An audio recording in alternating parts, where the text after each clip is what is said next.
أول محافظة بشكل رسمي تعلن تعطيل الدوام ليوم غد الاثنين المصادف 26/12/2022. راح نوضح لكم الخبر إن شاء الله من خلال هذا الفيديو.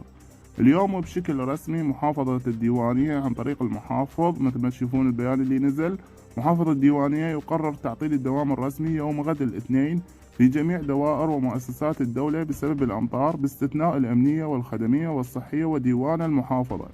هاي العطلة يعني تشمل أكيد المدارس، أما الجامعات فلازم إنه يتأكدون من الأقسام مالتهم، وكذلك رئاسة الجامعة هي راح تبلغهم بتعطيل الدوام أو لا.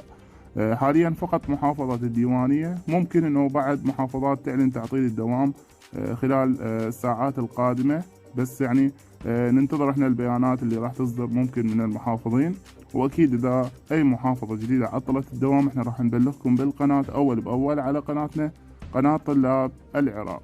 ان شاء الله صار عندكم واضح الخبر، واكيد مثل ما قلنا لكم ما راح نقصر عنكم.